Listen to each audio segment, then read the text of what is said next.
உங்கள் கையில் ration card இருக்கிறதா? அப்படியானால் இந்த வீடியோ உங்கள் வாழ்க்கையில் ஒரு மிகப்பெரிய மாற்றத்தை ஏற்படுத்தப் போகிறது. வரும் மார்ச் 31ஆம் தேதிக்குள் நீங்கள் ஒரு சிறிய வேலையை செய்யாவிட்டால் உங்கள் ரேஷன் கார்டு செல்லாத காகிதமாக மாறிவிடும் என்று மத்திய அரசு எச்சரித்துள்ளது. ஆனால் அதே சமயம் ஒரு மிகப்பெரிய ஜாக்பாட் செய்தியையும் அறிவித்துள்ளது. அது என்ன? தமிழகத்தின் 38 மாவட்டங்களில் உள்ள மக்களுக்கும், குறிப்பாக வறுமை கோட்டிற்கு கீழ் உள்ள குடும்பத் தலைவிகளுக்கும் கிடைக்கப் போகும் அந்த பெரிய லாபம் என்ன? இந்த ரகசியங்களைத்தான் இன்று நாம் உடைக்கப் போகிறோம். வீடியோவை இறுதி வரை பாருங்கள். இடையில் ஒரு மிக முக்கியமான அப்டேட் உங்களுக்காக காத்திருக்கிறது. அனைவருக்கும் வணக்கம், நான் உங்கள் சாக்சர். ரேஷன் அட்டை என்பது வெறும் அரிசி பருப்பு வாங்கும் அட்டை மட்டுமல்ல, அது ஒரு குடும்பத்தின் வாழ்வாதாரம்.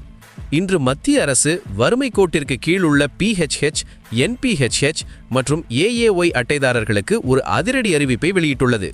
வரும் 1ஆம் தேதி முதல் அமலுக்கு வரப்போகும் இந்த மாற்றங்கள் உங்கள் குடும்ப பட்ஜெட்டை